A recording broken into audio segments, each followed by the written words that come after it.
마태복음 26장 69절에서 27장 10절까지 말씀입니다. 신약성경 마태복음 26장 69절에서 27장 10절까지 말씀을 우리 한 절씩 교독하시고 마지막 27장 10절 함께 읽도록 하겠습니다. 교독하시겠습니다. 베드로가 바깥들에 앉았더니 한 요종이 나와 이르되 너도 갈릴리 사람 예수와 함께 있었도다 하거늘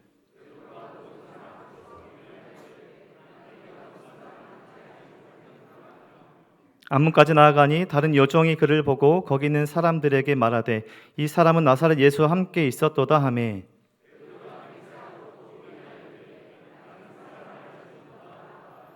조금 후에 곁에 섰던 사람들이 나와 베드로에게 이르되 너도 진실로 그 도당이라 내 말소리가 너를 표명한다 하거늘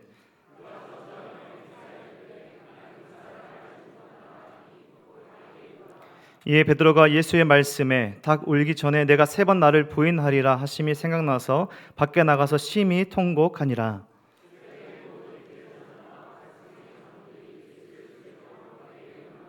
결박하여 끌고 가서 총독 빌라도에게 넘겨주니라.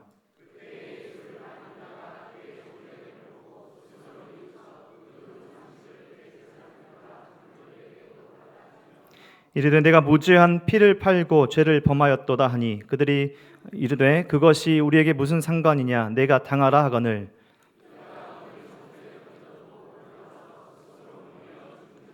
대제사장들이 그 은을 거두며 이르되 이것은 핏값이라 성전고에 넣어둠이 옳지 않다 하고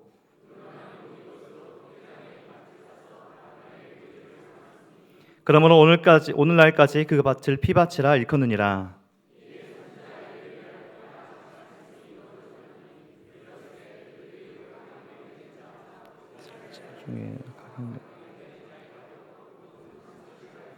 함께 읽겠습니다. 토기장이의 밥값으로 주었으니 이는 주께서 내게 명하신 바와 같으니라 하였더라. 아멘. 목사님 나오셔서 후회 회개라는 제목으로 말씀 전해 주시겠습니다.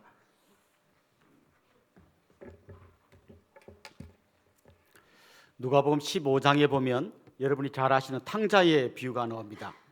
이 탕자의 이야기를 읽다 보면 정말 이 아들은 대책 없는 아들이구나 싶을 만큼 온갖 나쁜 생각, 나쁜 행동을 일삼았던 사람입니다. 그는 자기 아버지에게 미리 유산을 물려달라고 이야기했습니다.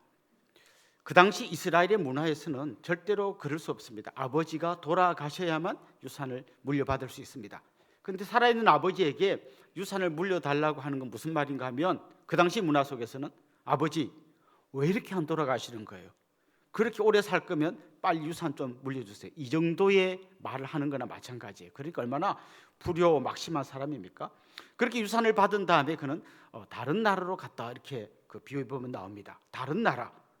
이것도 우리 생각에는 그냥 세계화된 지금 우리 문화에서는 다른 나라로 갔나 보다 하지만 그 당시 이스라엘의 문화에서는 이것도 굉장히 어마어마한 일입니다.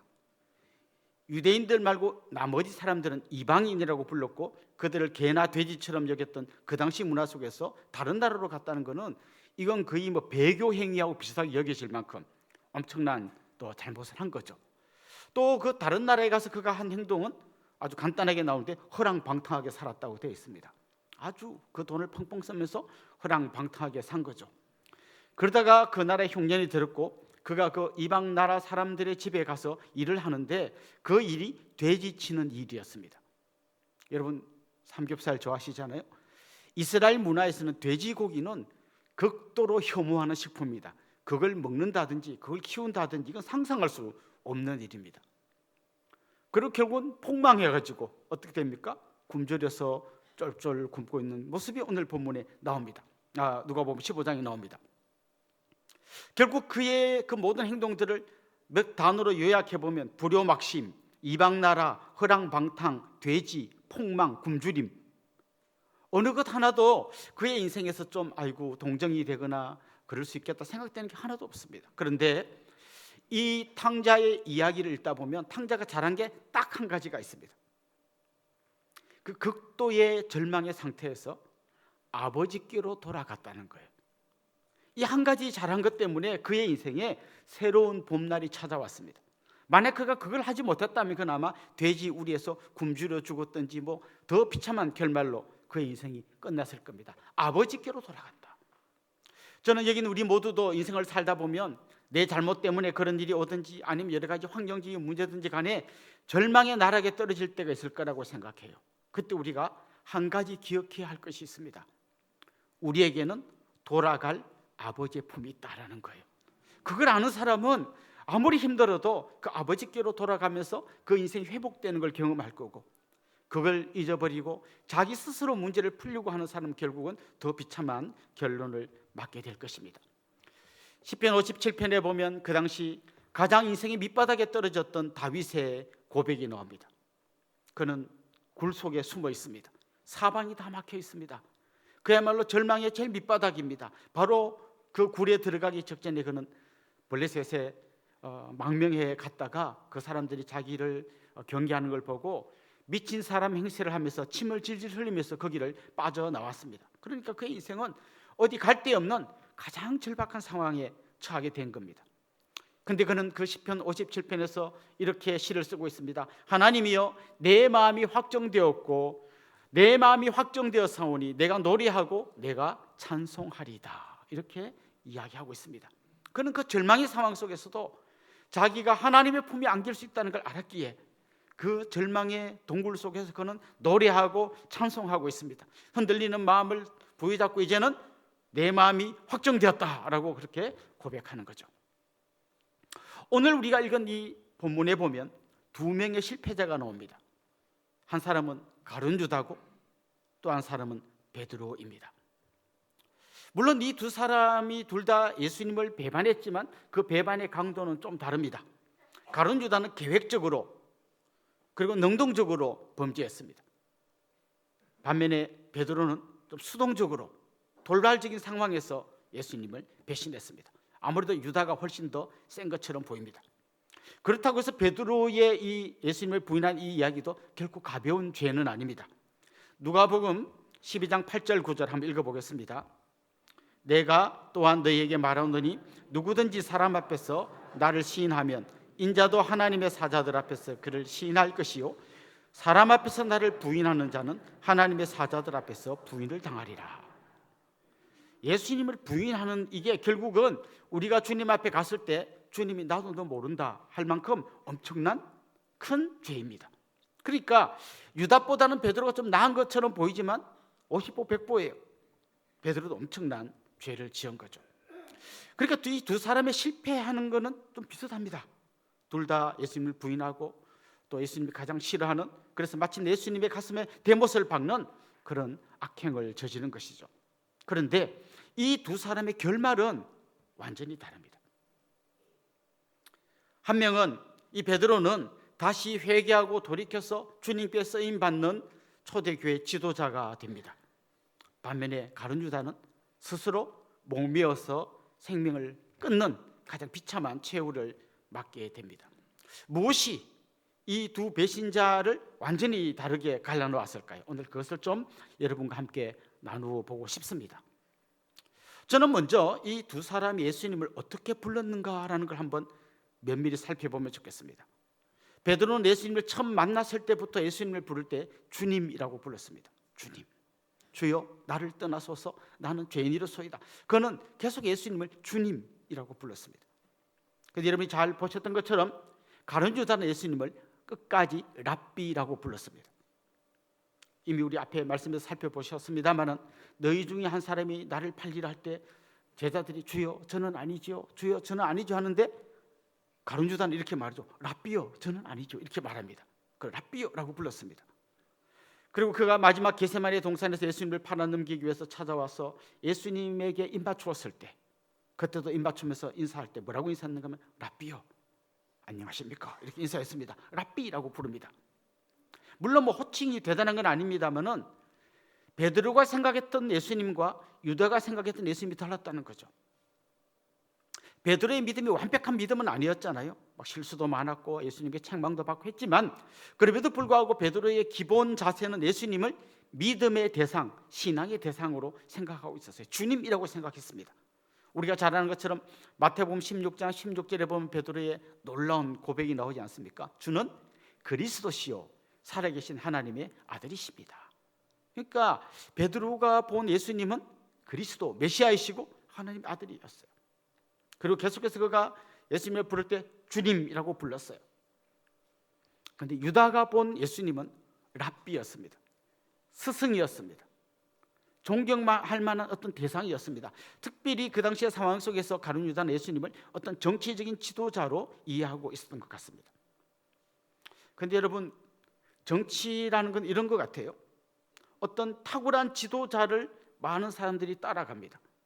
그 따르는 마음 한 구석에는 뭐가 있나 하면 이 사람을 존경하는 마음, 이 사람을 좋아하는 마음이 있지만 숨겨진 또 다른 마음인데 그건 뭔가 하면 이 사람이 잘 돼야 나도 잘 된다라는, 이 정치적인 지도자가 성공해야 나도 그 후광을 입을 수 있다라고 하는 생각이 그들 마음속에 깔려 있습니다.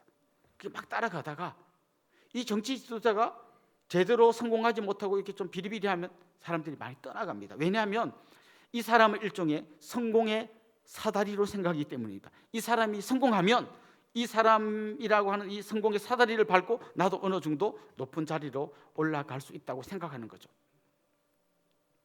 가룟 유다가 예수님을 따를 때 이런 마음이 있었던 거죠.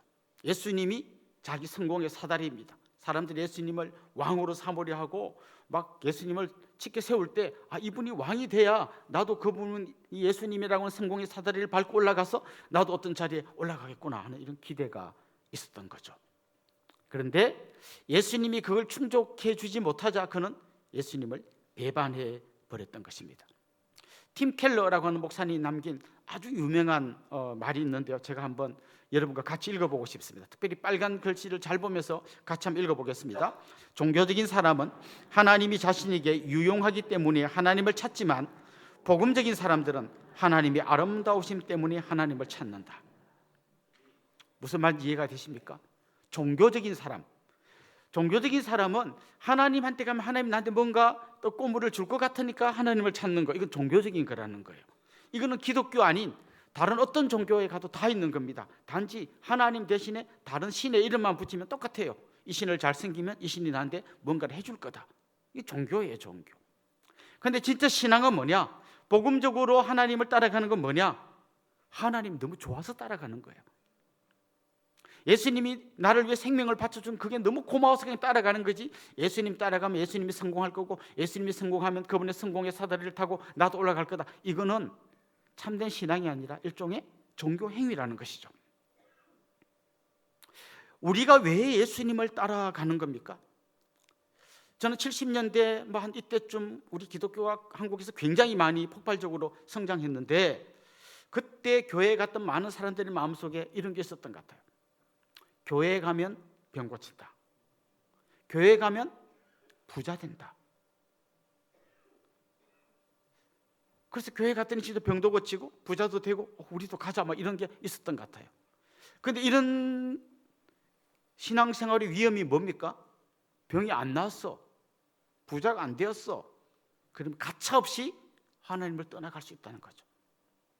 우리 지난주에 살펴봤던 것처럼 유다는 돈이라고 하는 어떤 욕심, 그리고 권력이라고 하는 어떤 야망, 이런 것들 때문에 사탄에게 한 평의 땅을 내줬다가 결국은 완전히 자기 인생을 말아먹게 된 거죠. 그래서 우리가 오늘 이 말씀 속에서 정말 심각하게 질문해야 될 질문은 뭔가 하면 나에게 있어서 예수님은 어떤 분인가 하는 거예요. 여러분에게 예수님이 어떤 분입니까?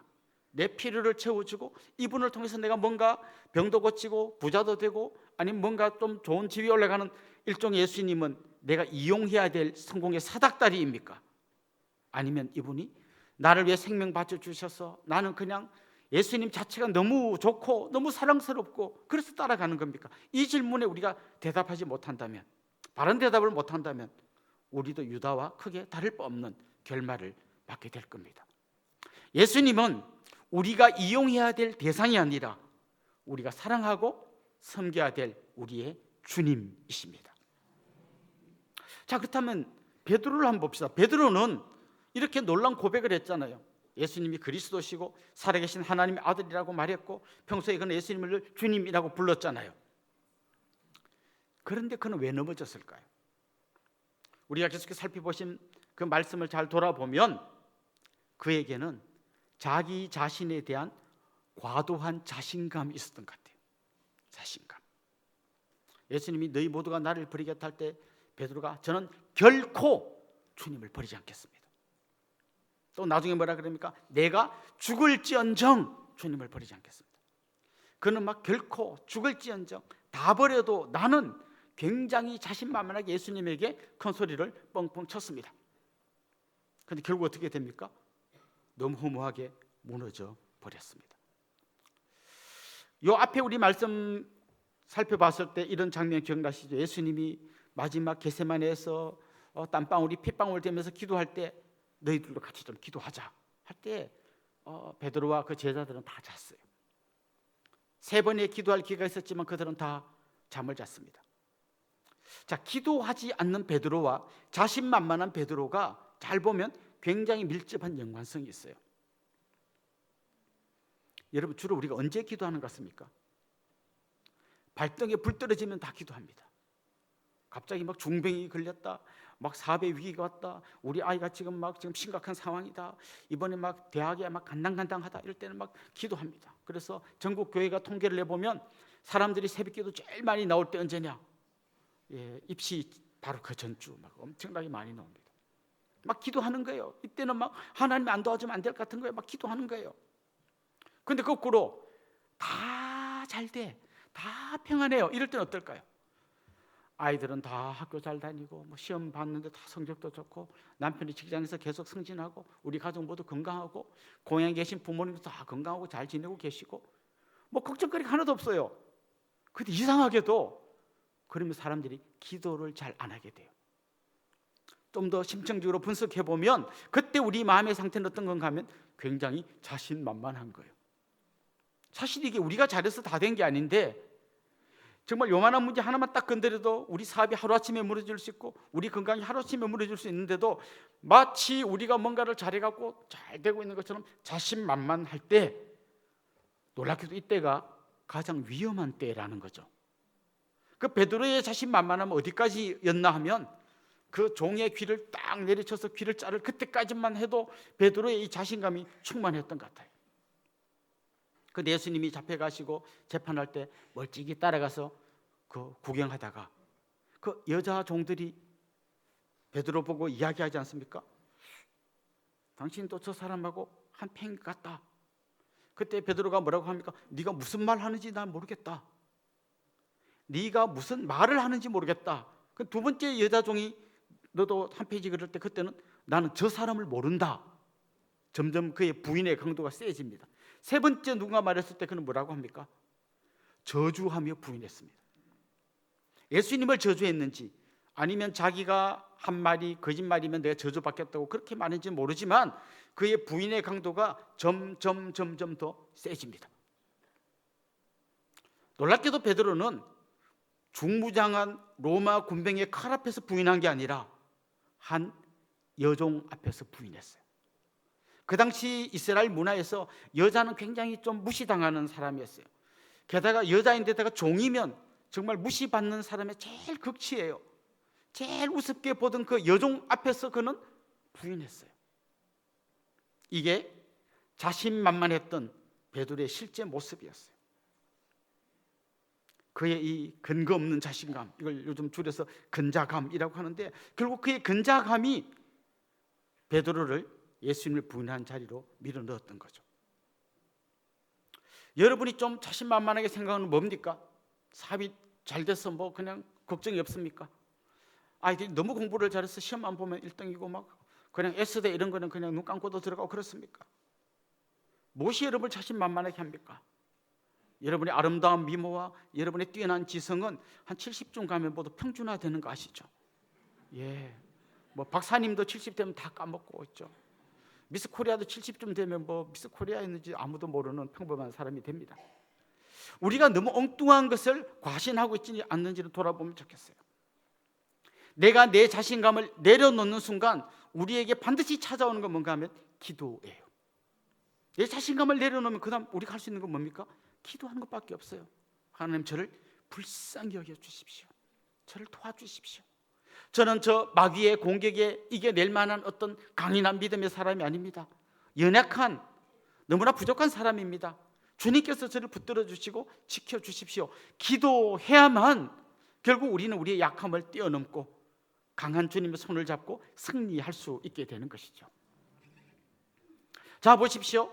이 유다의 문제, 예수님을 어떤 신앙의 대상이라기보다는 하나의 이용의 대상으로 봤던 문제라든지 베드로의 이 근거 없는 자신감이라든지 이런 게 결국은 이 두 사람을 배신자로 만들어 버렸잖아요. 어떻게 보면 이 두 사람은 원인은 좀 다르지만 실패라는 면에서는 똑같이 망한 사람들입니다. 그런데 어떻게 한 사람은 교회의 지도자로 회복되고 한 사람은 자살하면서 인생이 끝났을까요? 간단히 요약해서 말하면 가룟 유다는 후회했지만 회개하지 않았습니다. 베드로는 후회했고 회개했습니다. 많은 사람들이 후회, 반성을 회개와 동일한 선상에 놓습니다만은 후회와 회개는 완전히 다릅니다. 회개는 완전히 돌아서는 것입니다. 후회는 내가 갔던 길이 잘못됐다고 깨닫는 거라면 회개는 그걸 넘어서서 결국은 완전히 돌아서는 겁니다. 어떤 행동이 돌아서기 전에 내가 의지할 대상인 예수님에게로 내가 완전히 돌아서는 것이 이게 진짜 회개인 것입니다. 유다는 예수님을 팔아넘긴 다음에 양심의 소리를 들었습니다. 그의 마음속에서 말할 수 없는 고통이 밀려왔습니다. 팔 때는 뭔가 좀 자기 나름대로 명분이 있어 팔았겠지만 나중에 그의 양심에 들려오는 이 소리 때문에 너무 괴로웠습니다. 그래서 그가 어떻게 했는가 하면 대제사장들을 찾아갑니다. 그리고 자기가 받았던 은 30을 성소에다가 던져놓고 떠나버립니다. 근데 그들이 주고받은 대화를 보면 이런 거죠. 찾아와서 이렇게 말합니다. 내가 무지한 사람을 팔아넘겼습니다. 이 돈 돌려드리겠습니다. 그때 대제사장이 이렇게 말해요. 나는 그거하고 아무 상관이 없다. 네가 당해라. 이 말은 이런 거죠. 내가 무지한 사람을 팔아넘겼습니다. 제사장이 이렇게 말한 겁니다. 그 사람이 죄가 있는지 없는지 나는 그거 중요하지 않다. 이 무슨 말이에요? 그렇게 예수님을 잡아서 막 재판에 넘겨온 이 사람들이 그가 무죄인지 아닌지 별로 안 중요한 이유가 뭘까요? 그는 예수님을 빨리 없애서 괜히 이것 때문에 로마가 막 유대인들을 핍박하는 이 상황을 빨리 해결하고 싶었던 거지 예수님이 진짜 유죄여서 그걸 벌하려고 했던 건 아니라는 거죠. 난 그거 별로 상관하지 않는다. 그 다음 그가 한 말이 뭔가 하면 그것 때문에 네가 뭔가 괴로워 그건 네가 당해라 이거예요. 네가 당해라. 자, 지금 유다가 찾아간 게 제사장이고 찾아간 공간이 성전이에요. 그런데 결국은 이 제사장 한 사람의 뭔가 잘못이라기보다는 제사장과 성전이 더 이상 인생의 답이 될 수 없는 것을 보여주는 거예요. 아무리 제사장을 찾아가고 성전에 찾아가도 거긴 이미 자기 할 기능을 다 잃어버린 거예요. 예수님이 성전에 가서 채찍으로 다 사람들을 쫓아내고 장사하는 사람들을 쫓아냈잖아요. 그리고 성전이 너무 아름답지 않습니까? 라고 말할 때 뭐라 그랬습니까? 이 돌 위에 돌 하나도 안 남기고 다 무너질 거다. 무슨 말이에요? 성전은 이미 그 기능을 상실했다는 거예요. 거기 가서 아무리 뭐 내가 이렇고 저렇고 해봐야 거기 답이 없다는 거예요. 다르게 말하면 가룟 유다는 지금 이 후회하면서 뭔가를 해결하려고 했는데 번지수를 잘못 찾아간 거예요. 거기 앞만 찾아가봤자 거기는 답이 없는 데를 찾아간 거예요. 그렇다면 베드로는 어떻습니까? 베드로는 예수님을 3번 부인하자 닭이 울었습니다. 꽃기호라고 그런지 꼬꾸대기라고 그런지 모르겠지만 하여튼 닭이 울었습니다. 울었을 때 그가 예수님이 하신 말씀이 생각났습니다. 네가 나를 3번 부인할 거다. 그 말씀이 생각나서 밖에 나가서 통곡했다 이렇게 되어 있습니다. 그런데 오늘 우리가 읽은 이 마태복음의 이 사건과 똑같은 이야기가 누가복음에도 나오는데 거기에 오늘 본문과 약간 다른 내용인데 한번 같이 볼까요? 읽어봅시다. 주께서 돌이켜 베드로를 보시니 베드로가 주의 말씀 곧 오늘 닭 울기 전에 내가 3번 나를 부인하리라 하심이 생각나서 밖에 나가서 심히 통곡하니라. 자, 여기에 결정적인 다른 점이 뭐 같습니까? 거기 제가 빨간 글씨로 표시를 해놨는데 주께서 돌이켜 베드로를 보시니 하는 말이 있어요. 그러니까 마태복음에 보면 그냥 닭이 울 때 주님 그 말씀했지 생각났다 했는데 누가복음은 닭이 우는 그 소리뿐만 아니라 예수님과 베드로의 눈이 마주친 거예요. 여러분 눈으로 말할 수 있는 거 아십니까? 나 화났어 이거 눈으로 표현할 수 있습니까? 저 너무 당신을 사랑해요 눈으로 표현할 수 있습니까? 만화 같은 데 보면 이 너무 사랑하고 이런 사람을 볼 때는 막 눈이 하트가 막 그려져 있잖아요. 그다음에 막 화가 났을 때는 머리에서 막 스팀이 막 올라오잖아요. 그림으로 그렇게 안 그려도 딱 보면 눈으로 뭔가 대화가 되는 거죠. 지금 예수님과 베드로가 눈이 딱 마주치는 순간 뭔가 지금 대화가 오고 갑니다. 대화가 오고 가게 만드는 가장 중요한 거 뭔가 하면 예수님이 그 이미 했던 말들이 막 생각나는 거죠. 네가 나를 3번 부인할 거다. 베드로야, 너 그렇게 자신만만해 하지 마. 너의 그 의지와 너의 결심은 아무것도 아니야. 그걸 믿으면 너 안 돼. 그걸 믿으면 너 결국 나를 3번 부인하고 말 거야. 이걸 예수님이 이미 말씀해 주신 게 생각이 난 거죠. 그러면서 나는 정말 연약하고 아무것도 할 수 없는 놈이구나 라는 걸 깨닫는 거죠. 그런데 누가복음에 보면 예수님이 베드로에게 하신 또 다른 한 말씀이 비슷한 그 문맥에서 나오는데요. 누가복음 22장 31절 32절 같이 한번 읽어보겠습니다. 시몬아 시몬아 보라 사탄이 너를 밀가부르듯 하려고 요구하였으나 그러나 내가 너를 위하여 내 믿음이 떨어지지 않기를 기도하였노니 너는 돌이킨 후에 내 형제를 굳게 하라. 사탄이 베드로를 밀가부르듯 한다는 거예요. 여러분 키 아시죠? 이렇게 키질하는 거. 베드로를 그 키에 올려놓고 막 한마디로 갖고 논다는 거죠. 그는 아무리 내가 주님 배신하지 않겠습니다, 죽을지언정 따라가겠습니다 하지만 사탄이 그를 막 들고 노는 거예요. 그 주님 뭐라 그럽니까? 내가 너를 위해서 기도했다는 거예요. 내가 너를 위해서 기도했다. 그러면서 그 다음 뭐라고 말씀하셨는가 하면 내가 돌이킨 후에는, 다른 말로 하면 내가 너의 그 모든 잘못을 회개한 후에는 내 형제들을 굳게 하라. 그 연약한 형제들을 네가 이제는 굳게 하는 그 일을 해야 된다. 이렇게 말씀하셨던 거죠. 그러니까 지금 베드로의 회개는 단지 막 내가 배신해서라고 하는 억울함 그리고 막 그 부끄러움의 눈물이기도 하지만 그 안에 예수님 말씀들이 막 생각나는 거죠. 그 눈으로 말한 게 생각나고 이미 말씀하셨던 게 생각나는 거죠. 너를 믿으면 안 돼. 기도해야 돼. 이 말도 생각나고 너 지금 분명히 배신할 건데 미리 말씀하는 거죠. 내가 너를 위해서 기도해놨으니까 너 회개하고 형제들을 굳게 해라. 그때 베드로가 그 주님의 말씀을 기억하고 그 말씀을 믿고 돌이킨 거예요. 회개의 자리까지 나아간 거예요. 비슷하게 다 죄인이고 비슷하게 다 배신자였습니다마는 가룟 유다는 결국 번지수를 잘못 찾아갔습니다. 성전에 갔더니 대제사장을 만났더니 네가 당해라. 저는 그 율법의 가장 좀 안 좋은 이 반대쪽에서 바라보면 굉장히 어두운 면은 이런 거라고 생각해요. 율법은 죄 지었으면 죄값을 받는 거다. 이게 율법이잖아요. 그 율법대로 말한 거예요. 네가 뭐 무지한 자를 팔았냐? 그럼 네가 당해라. 그럼 어떻게 당해요? 결국 자살이라고 하는 거는요. 유다에게 있어서 자살이라고 하는 거는 자기가 자기를 심판한 거예요.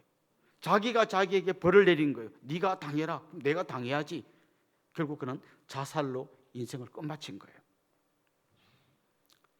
그러나 베드로는 그 율법과 성전을 따라간 게 아니라 십자가에서 자기를 희생하며 끝까지 품어주시는 예수께로 나아가서 돌이킨 거예요. 그때 그는 새 삶을 찾을 수 있는 길을 만나게 되었던 것입니다. 사는 성도 여러분, 회개란 건 이런 겁니다. 내가 잘못한 것에 대해서 후회하기도 하고 반성하기도 하고 내가 어떤 사람에게 잘못했다면 그 사람에게 찾아가서 사과도 해야 됩니다. 그러나 그게 끝이 아니에요. 우리는 마지막으로 예수님에게로 돌아와야 돼요. 그까지 가야 그게 참된 회개인 것입니다. 이 약간의 차이인 것 같은 후회와 회개는 자살과 지도자라고 하는 엄청나게 반대되는 결말을 만들어내었던 거죠. 오늘 우리는 주님을 배신한 두 사람의 이야기를 들었습니다.